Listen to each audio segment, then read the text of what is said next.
nagaa waaqessanii faatuuni ani obboleessi sangammachuudhaani obboleettiin tokko kana dura Haliimaa jedhamtini diraama 250 ganni gargaartee turteeyyuu akka tasaa immoo amma ganni birisaa deebisiifachaa turte intalli kuni amma ishee bira deemaa jiranii diraama 250 kan ishee maqaa ishee kan dura Haliimaa kan jedhamtu tokko maqaa ishee tureeyyuu amma mucayyoo sun barbaadu waan jetteedhaa fi kunoo birra ishee kennuudhaaf eegaa jira ishee taala dhaabbiteen Haliimaa kana mucayyooni birra soraa baqa birra soraa baqa بري دبسة كتير. أنا بري أنا ما كنا بري دبنا مش تبغى شيء أكاول دبسة راني.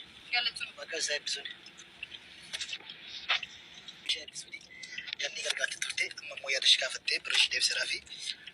ما كيو شيء بسوني. الدور أتيه وكيو شيء أبوتوف. والكأي قفتار ركسي إجانا ما سنين أبي هركنا ما سنين لا تجسي.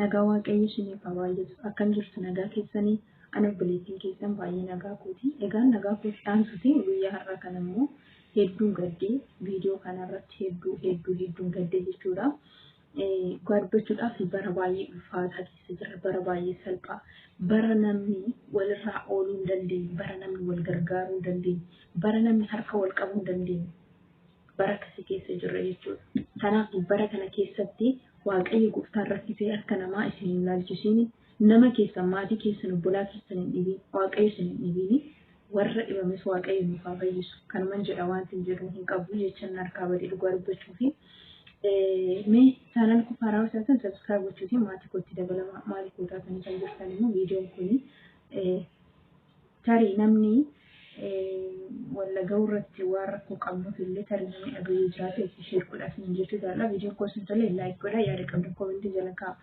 Egaani gidduu darbee kana ganni oloo dhukkubsatte turte jechuudha kana dura ajandaa hedduutu irraa deebi'aa ture haa ta'u garuu haalota sanuma keessattuu iyyuu mucaan kun gargaaramtee as gara duubaa erga dhuftee hojii mataa ishee illee hojjetaa turte wantoonni baay'een turaniiru akkuma ajandaa beektan ajandichi isin karaa miti waan ta'eefi ijoo isaa dubbachuu waan hin barbaadeef har'a inni guddaan irratti dubbachuu barbaade wanta baay'ee na gaddisiise obboleettii keenya ganniin dhukkubsattee turte hospitaala galtee jirti kan jedhamu hunduma keenyatu dhageenye laayivii irratti illee guyyaa tokko yeroo isheedhaaf gargaarsa kadhatan hordofaan ture jechuudha mucaan kun maal jedhamu dhukkubni ishee tirfaanjatii jedhamee afaan amaariffaatiin tirfaanjatii waan jedhamu sanatti fakkaata kanaaf dhufuu opereeshinii ta'uu qabdi jedhameetu gargaarsi godhamaafii ture jechuudha gidduu kana immoo gargaarsi isheedhaaf ta'e yookiin immoo ganniin dhukkubsattee miti mana yaalaa kan galte jedhanii odeeffannoon deemaa jira ani kana waaqi filatti habeeku waan hin beeku tokko hin qabu garuu wanti na gaddisiise bakka ajandaan gar tokkoon dhaamee jira gar tokkoon qabata gar tokkoon dhaamee jira gar tokkoon qabata jechuudha hidhuma ajandaa keessuma ijoollee keenya ijoollee Oromoo biratti baay'ee ulfaata jechuudha maaliif akka ta'an hin beeku ijoollee sooshaal miidiyaa kanarratti namoota baay'ee nan hordofa ijoollee lammii Itoophiyaa ta'anii saba garaagaraa ta'anii jechuudha baay'ee isaanii nan hordofanii kan akka ijoollee Oromoo walirratti duulaban kan akka ijoollee Oromoo jibboo walirratti labsu kan akka ijoollee Oromoo waliif laatee wal keessaa naqu hin argine jechuudha sooshaal miidiyaa kanarratti dhugaa waaqayyo isiniif hin qabu. Innaa akka nama gargaaranii akka nama kennaniifi bahanii immoo amma birrii isheedhaa gargaaraniifi ganni hin dhukkubsanne suba jedhanii irraa fideeffachaa jiru. Gaa'is sheenii miti kun indee namni tokko rakkadhe jedhee yoo narraa fudhate namni sun hin suba yoo ta'e isaafuu ilbaanyi arraba isaa waaqayyo boruun kennaaf gatii arraba isaatii maalodha kun waliif laatanii wal keessaa naquun kun dhugaa hedduma tokkoon gaddi gaa'is hedduun gadda jechuudha osoo ana ta'e akkam namni tokko na gargaaree ka'ee fidi gaafa naan jedhu natti dhaga'ama hedduu jechuudha dhugaa baay'ee bayyeessuus araba yesuus jalqaban gargaarinaa bakka yookiin waan gargaartan keessa keessanii garaa keessanii kennaa garaa keessan irraa godha waan namaaf gootan tokko indee isheen haa dhukkubsattus haa dhukkubsachuu baattus gargaarteetta bakka sirkaa beera waan ta'eef gara fuulduraatti baradhu namni tokko akka kanaatiin tarii ofuma ta'e gaarii dhukkubsachuu baatte ishee wanti hin beeku jiru garuu dhugaatti wanti laayivii irratti arge gannatiif tirfaanjatii irratti marge opereeshinii ta'uu qabdi jedhamee waraqaan argisiifamaa kan ture hospitaala keessatti laayivii galchanii kan inni jedhan ishii ijoolleen keenya yoo suban manni yaalaa fi doktoroonni asii gargaaranii sobu akka biyya keenyaa miti seerri biyya arabaa gaa'is. Maaliif immoo sobni waa kanaa barbaachise isheedhaaf jechuun mucayyoon kun har'a osoo wanti gara biyyaa galuu barbaadde yookiin fakkeenya amma yeroo ID sirreeffachuu waan akkanaa jetteeti kanneen ikkoo namoota kaleessa namoota baay'ee irraa akka qabdu waan ta'eef namni keenya silaa otoo jaalalli jiraate silaa otoo wal dhaga'uun jiraate silaa otoo wal kabajuu jiraate ID'n kun birrii 8,900 Finfinneedha jechuudha saba Oromootii fi inni jechuutii danda'u. Garuu akka kanaatittiin dhugumaananii sobdee mana yaalaa kana hundumtuu piroosesiin kun hundi ta'ee fi sobaa kan jedhu. Maaliif biyya keenya Itoophiyaa keessatti kan jiru? Biyya keenya Itoophiyaa keessatti ta'e piroosesiin sobaan waan baay'eetu hojjetamuu danda'a. Kan jiru garuu biyya Oromoo ani biyya Arabaa keessatti akka kanan argine. Sobdeeti kan jettan foonshii keessa hin jirtanii dhukkubni ishee maal adunnaan namni keenya akka biyya keenyaa adunnaa kan galu jechuudha. Gootanii akka nama ani yeroo darbee maqaa ishee wanti yaa jedhamtu sana akka namaa gaafa isheen rakkina keessatti kufte sana waa xiqqoo gargaaranii fakkaata. Gaafa mucayyoon garuu achi ciniinnattee kaatee tapha ishee hojii ishee piroomooshinii ishee galtu akkamitti birrii koo maalii koo mina bakka dirqama isin harka bakka rakkatanii matuma akkasumatti aamileedhaa gadi cabanii madura keessa deemuu qaba namni tokko akkamitti yaaddu gaa'is maalidha yaadni akka kanaa. Ani dhugaa dubbachuuf aga sooshaal miidiyaa kana jibbuutti jechuun wanti sooshaal miidiyaa kanarraa dhagahamu amsoori baay'ee nama gaddisiisa dhugaa dubbachuudhaaf jechuudha. Godhanii ka'anii namarraatiif amma namaaf laatanii nama keessaa naqu jechuudha bara. Ani immoo waan akka kanaa keessumaa ijoollee Oromoo keessa jira bara. Oromoo keessa teessee hin guddattu gaa'is ani guyyaa gaaf tokko ani Oromoo akkas jedhee waa'ee maal Oromoo namaa amantii namaa maalii sabummaa maal dubbadheen beeku tuttuqee hin beeku maaliifini ani natti tolu wanti akka kanaa jechuudha. Baay'ee isaanii qaalii Oromoo maalii Oromoo minaamni Oromoo jedhanii asuma keessa dubbee kaasuu galabaa ta'uu namaaf nama walitti diruu namaaf laatanii kaanii nama keessaa gadi naquu gaafa wanti ta'e uumamu sila afaan Oromoo ta'ee sila afaan Oromoo dubbadhee yoo abbaan ta'e wal lole kun qaalii Oromooti kun maaliidha kun maalishoodha yoo tokko Bayyeesus ana akka bubbee ijoollee gandummaadhaan kaanii sooshaal miidiyaa kanarratti akka bubbee ijoollee keenyaan argine dhugaa waaqayyoo dubbachuudhaaf jechuudha. Hin argine bubbee dhalootaa lafa kanarratti. Ani maaliif akka sammuu keessan bal'isee yaaduu akka hin dandeenye yaadannoo dhugaa waaqayyoo jechuudha.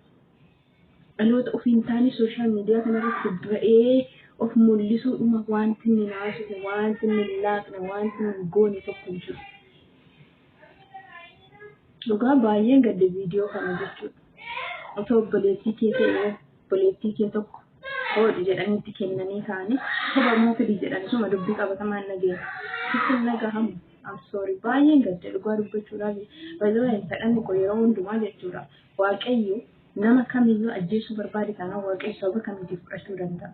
Maatii koorraa kaasee jechuun gaa'is fedhanni koo maalinni waaqayyo nama tokko na jalaa dhibee anaan qabee jechuudha. Nama tokko na jalaa dhibee fuula nama tokkoyyuu nan dhaabee kana kadhanni koo isinillee yoo kan kadhata kana kadhachaa. Baay'ee salphaadha fuula namaa dhaabachuu jechuudha. Garuu waaqayyo karaatti si ilaa gaafa namni tokko si dhiibu waaqayyo nama immoo si kaasu si kenna garuu jechuudha kan nama dhibu. Ganni nama tokko lama sadii qofatu beekama. Fakkii shantamii ishee jiru fakkii shantamii ishee jaallatu. Eenyumaan himaa akkasii waaqayyo immoo jechuudha harka dhibba keessaati nama lama sadii si kaasuu danda'a si gargaaruuf ka'e jennan. Nama lama sanatu immoo geemii namni 200 ol taphachuu danda'a.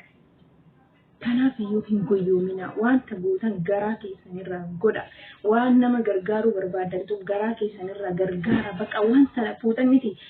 Harkaan boorsaa keessan keessaa fuutanii kennuun barbaachisa. Uumaa tokko yoo isin garaarraan kennitanii kaasanii gaabbitu yoo ta'e wanti keessa sun eebban qabu. Nama kanaaf dhaqee uumaa tokko hin godhu. Isinillee akka waan kennanis hin ilaalan. Maaliif garaan keessa keessinis uumte wanti garaa keessan keessaa hin kennine wanti.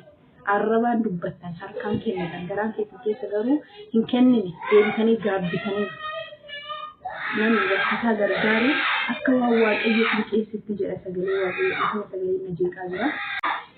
Nama sanaa yoo kennite ati gatii nama rakkate sana kennite yookiin nama rakkate sana gargaarte waaqayyo si kaffala malee nama sanarraa eeggataniiti. Kanaaf iyyuu dogongora akka kanaa irraa keessa namni tokko gargaaruu keenya keessatti taanaan hin kennina maaliif kennitanii haatan immoo weeranaa oduu gara si oduu itti tolee ka'een rakkadhee maaloo naan keessi qofa isaan fuudheen kennaati. Gatii soba isaa inni sin argata gatiin kennaan sin argadha jechuudha. Kanaaf iyyuu dhugaa dubbachuuf hedduun gaddee hedduu jechuudha. Hedduun gaddee waaqayyo gooftaa waan hundumaaf beekaadha. Irra walii beekna keessa keenya garuu waaqayyotu beeka. Waaqayyo immoo hunduma keenya fuyyuu waan facaafannee nuuf kenna jechuudha. Gatii har'a lafa kanarratti facaafannu hunduma keenya hin arganna. Kana isin jedha keessumaa ijoolleen mana madaama keessa jirtanii otoo xiyyeeffannoo hojii keessan irratti kennitanii sooshaal miidiyaa har'a baatanii ittiin namaaf nama walitti dirtan kanarra baatanii ittiin bakka oduu gandummaa fi amantiidhaan akkasittiin eenyu jettanii as mana madaama keessa teessanii wanta baay'ee boxobboxan kana jechuudha. Otoo ofii keessanii xiyyeeffannootti kennitanii jireenya keessatti jiraatanii namoonni baay'een sooshaal miidiyaa kana itti fayyadamaa jiru. Jireenya mataa isaanii ittiin geeddarachaa jiru. Ittiin of jijjiiraa jiru. Ittiin saba guddisaa, namoota gargaaraa jiru. Namoonni oduudhaaf qofa, namoonni of mul'isuudhaaf qofa, siyaasa siniin ilaallanneef qofa warri sooshaal miidiyaa kanarra teessan itti yaada. Waan guutan itti yaada, waan dubbattan itti yaada. Kana ajandaan kun irraa kana fakkaata. Dhugaa dubbachuuf waan ittiin dubbachuun harkaa babbadaa ture. Maali jenna gaafa viidiyoo kana arguu fi odeeffannoon dhaga'amaa ture gaafa argu. Baay'ee gadde jechuudha. Baay'ee gaddee. I don't know. Dhugaa bakka hedduun gaddee waaqayyo biratti keenya haa fayyisu. Waaqayyo akka namaa miti. Inni namaaf kaasa. Ofiis immoo waaqayyo akkatti nama dhiyaate nama gargaaru qabu. Kanaaf iyyuu ani wanti isin jedhu yoo jiraate waan goota tokko iyyuu garaarraa godhaa yoo isin hin jenne immoo dhiisaa guutummaatti wanti akka kana gaarii miti kennitanii gaafa deebistan namni sun isinitti rifata rifaatuun namaa immoo gaarii miti jireenya keessaniif borii keessanii maal akka isin mudatu hin beektanii hundi keenyayyuuf namoonni biyya bakkee jiru keessumayyuu maal akka nu mudatu hin beeknu gaafa rakkanneef garuu nama nu barbaachisa. Kanaaf kana waan hin jedhu qabu dhugaa dubbachuudhaaf. Galgala kooti ati abdii biiftuu gararraa isa na hirmaachisu deena galgalaarra jireenya kooti ati isa tuuni nannee isa biliin nyaannee.